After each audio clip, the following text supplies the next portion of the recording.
جن کا رتبہ ہے سوا، ان کی سوا مشکل. تو ہم کسٹوڈین ہیں اس ڈیوائن میسج کے، گائیڈنس کے، رحمت للعالمین کی رحمت للعالمینی صلی اللہ علیہ وسلم، اس کے امین ہم ہیں.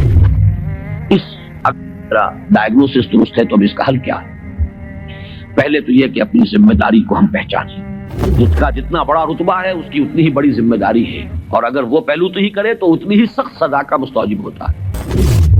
آج جو علم کلام ہے وہ چاہیے جو سائنٹیفک ڈیٹا جو انسان نے کلیکٹ کیا ہے اس کے ساتھ صحیح ربط و تعلق قائم کرے قرآن مجید کا اور اس کی دی ہوئی تعلیمات کا.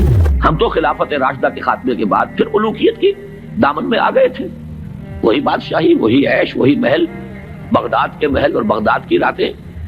پھر اس کی بصیرت فراہم کرنی ہوگی. سود حرام ہے تو کیوں حرام ہے؟ اس کی قباحتیں کیا ہیں؟ یہ کس طور سے امبیلنس پیدا کرتا ہے معاشرے کے اندر، کس طریقے سے ارتکاز دولت پیدا کرتا ہے. کہ آج تک سائنس کے کسی بھی شعبے میں کوئی ایسی دریافت نہیں ہوئی ہے جس نے قرآن مجید کی بیان کردہ کسی شے کو غلط ثابت کیا. مصلحت نیست کہ از پردہ بروں آید راز.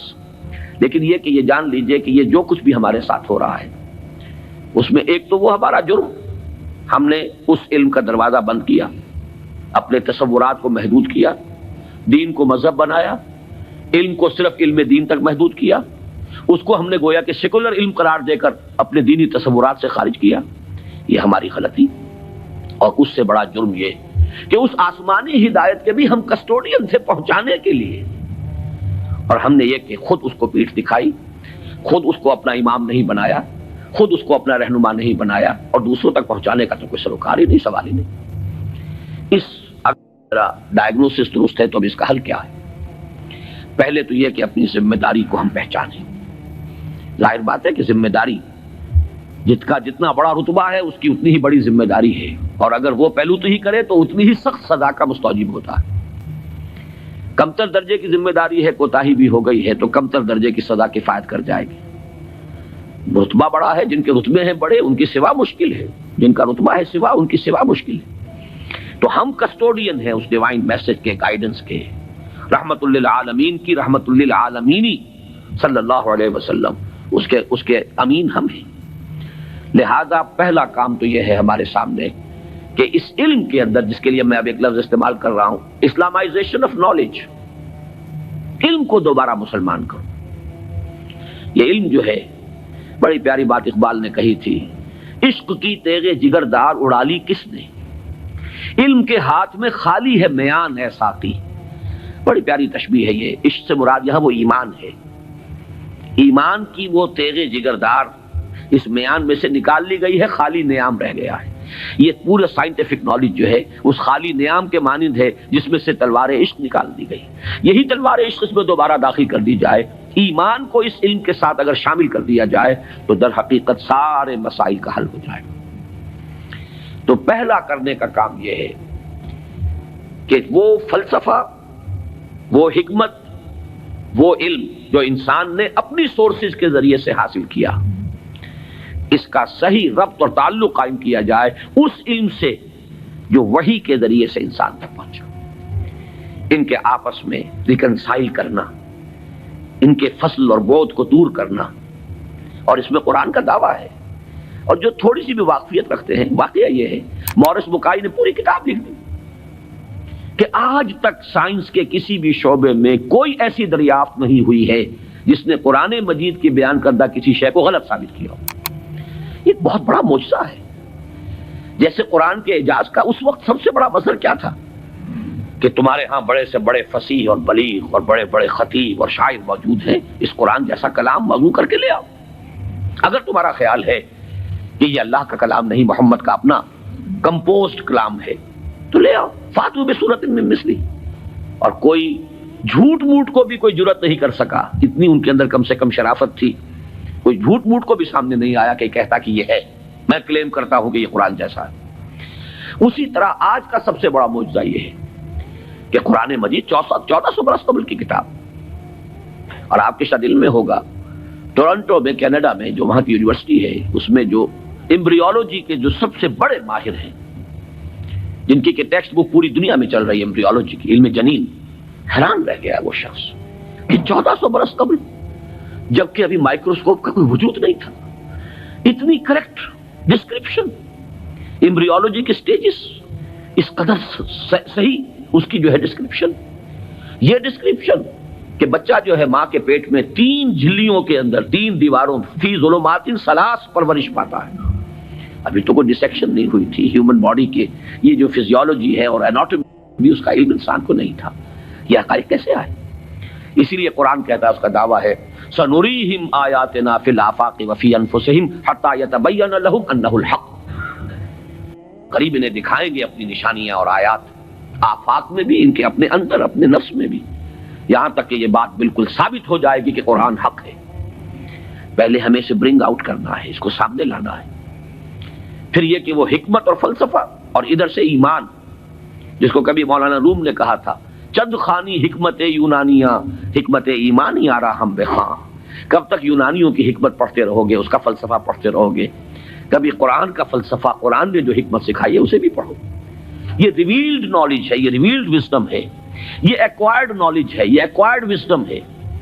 ان دونوں کے درمیان ربط قائم ہونا چاہیے، جو علم کلام کا موضوع رہا ہے ہمیشہ. آج ضرورت ہے ایک نئے علم کلام کی، اس لیے کہ وہ قدیم علم کلام جو تھا وہ اس فلسفے کے حوالے سے تھا جس کی بنیاد منطق تھی. آج جو علم کلام ہے وہ چاہیے جو سائنٹیفک ڈیٹا جو انسان نے کلیکٹ کیا ہے اس کے ساتھ صحیح ربط و تعلق قائم کرے قرآن مجید کا اور اس کی دی ہوئی تعلیمات کا. اس سے یہ ہے کہ یہ گیپ جو ہے وہ برج ہوگا اور اس کے اندر ایک توحید کا رنگ پیدا ہوگا بجائے سنویت کے یہ علم اور یہ علم اور. ایک بڑی سادہ سی مثال میں آپ کو دے رہا ہوں. ایک بڑے نیک نوجوان تھے، یہ کوئی 10-15 سال پرانی بات بتا رہا ہوں. ایم ایس سی باٹنی انہوں نے کیا. ریلیجس ایکٹیوسٹ، بڑے میدان میں مذہب کے لیے بڑے جوش و خروش سے کام کرنے والے. میں نے ان سے پوچھا کہ آپ کا کیا خیال ہے ڈاروین کے نظریے کے بارے میں؟ کہنے لگے کفر ہے. میں نے تھوڑا سا پاز کیا، میں نے کہا ٹھیک ہے وہ کفر تو ہے، لیکن تم نے کیا ہے، وہ مجھ سے کافی چھوٹے ہیں عمر میں نے کہا تم نے کیا ہے ایم ایس سی باٹنی. مجھے تو اس حوالے سے بتاؤ کہ جو اس بایولوجی کے فیلڈ میں اس کے لیے جو دلائل ہیں، جو اس کے لیے شہادتیں ہیں، جو اس کے لیے ثبوت دیے گئے ہیں، ان کے بارے میں کیا رائے ہے؟ تو بلیو می ان کا جواب یہ تھا وہ تو بہت کنونسنگ ہے. یہ ہے وہ سپلٹ پرسنالٹی. ایک شے جو بڑی کنونسنگ ہے، ایم ایس سی باٹنی کی ہے، اس میں جو کچھ پڑھا ہے اس کی روح سے وہ سمجھ رہے ہیں کہ ڈاروین کا نظریہ ارتقاء بڑا کنونسنگ، اس کے لیے مواد موجود ہے، دلائل ہیں، شواہد ہیں، لیکن ہے کفر. یہ سپلٹ پرسنالٹی، دماغ کے ایک گوشے میں ایک چیز ہے، دوسرے گوشے میں دوسری چیز ہے. یہ سپلٹ پرسنالٹیز دنیا میں کوئی کام نہیں کر سکتی. کمپوزڈ پرسنالٹیز، ایک وحدت جس کو کہا ہے قرآن نے علی وجہ البصیرت قل ھذہ سبیلی ادعو الی اللہ علی بصیرۃ انا ومن اتبعنی. اے نبی کہہ دو یہ میرا راستہ ہے، میں اللہ کی طرف بلا رہا ہوں، تو اندھیرے میں ٹامک ٹوئیاں نہیں مار رہا ہوں. علی وجہ البصیرت، نہ صرف میں بلکہ میرے ساتھی جو میرا اتباع کر رہے ہیں وہ بھی دونوں آنکھوں سے راستہ دیکھ کر چل رہے ہیں اور بلا رہے ہیں اگر اس راستے کی طرف تو علی وجہ البصیرت بلا رہے ہیں. پہلا تو یہ پرابلم ہے ہمارا اور یہ بہت بڑا چیلنج ہے. دوسرا پرابلم یہ ہے کہ یہ سوشل سائنسز میں اور جو سوشل انسٹیٹیوشنز ڈیولپ کیے ہیں انسان نے، اکنامک انسٹیٹیوشنز ہے، پولیٹیکل انسٹیٹیوشنز ہیں، تھیوری آف اسٹیٹ ہے، پھر اس ریاست کے آرگنز ہیں، ایگزیکٹو ہے، جوڈیشری ہے، لیجسلیچر ہے، کہنے کو خیر چوتھا جو ہے پریس کو کہا جاتا ہے، لیکن 3 ہے بنیادی. یہ جو نوع انسانی نے جیسے سائنٹیفک ترقی کی ہے اسی طریقے سے انسٹیٹیوشنز ڈیولپ کیے ہیں، بڑی قربانیاں دی ہیں. ہم تو خلافت راشدہ کے خاتمے کے بعد پھر ملوکیت کے دامن میں آ گئے تھے. وہی بادشاہی، وہی عیش، وہی محل، بغداد کے محل اور بغداد کی راتیں، وہ جو الف لیلہ 1000 نائٹس آف بغداد، وہ جو کچھ ہوتا رہا ہے وہ ہمیں معلوم. یہ تو یورپ والوں نے خون دیا ہے، انہوں نے جانیں دی ہیں، انہوں نے اسٹرگل کی ہے، تب بادشاہوں کے کلچز سے اپنے آپ کو چھڑایا ہے، انسٹیٹیوشنز ڈیولپ کیے. لیکن یہ کہ ان انسٹیٹیوشنز کو اب یا تو یہ ہے کہ بالکل ایک مرعوب ذہنیت کے ساتھ، ڈیفیٹسٹ مینٹیلٹی کے ساتھ جوں کا تو ہم ایکسیپٹ کر رہے ہیں، یا یہ کہ ٹوٹلی ریجیکٹ کر رہے ہیں. حالانکہ دونوں چیزیں illogical ہیں. اس میں تجزیہ کرنا ہوگا کیا صحیح ہے کیا غلط ہے، کیا چیز کمپیٹیبل ہے دین کے ساتھ کیا نہیں ہے. پھر اس کی بصیرت فراہم کرنی ہوگی. سود حرام ہے تو کیوں حرام ہے، اس کی قباحتیں کیا ہیں، یہ کس طور سے امبیلنس پیدا کرتا ہے معاشرے کے اندر، کس طریقے سے ارتکاز دولت پیدا کرتا ہے، اور اس سے پھر فساد پیدا ہوگا۔ آخر کمیونزم بھی یوں ہی تو نہیں آ گیا تھا، it was not a bolt from the blue, یہ ریئیکشن تھا کیپٹلزم کا، اور اگر کیپٹلزم اور ننگا کیپٹلزم جاری رہا تو پھر کسی اور ریئیکشن کو وہ جنم دے گا، اسی کی کوکھ سے کوئی اور اینٹی تھیسس وجود میں آ جائے گا۔ جیسے ابھی آپ نے وہ کے جی بی کے کوئی بڑے ڈبل ایجنٹ کا ابھی انٹرویو آپ نے پڑھا ہوگا، 1-2 دن پرانی بات ہی ہے، اس نے یہ کہا ہے کہ یہ ایک تجربہ تھا، ناکام ہو گیا، لیکن میں اس کے اوپر شرمندہ نہیں ہوں، یہ ایک بہت اچھا کام تھا جو ہو رہا تھا، اور یقیناً بہت خیر اس سے وجود میں آیا ہے۔ بہرحال انسان پھر تجربہ کرے گا۔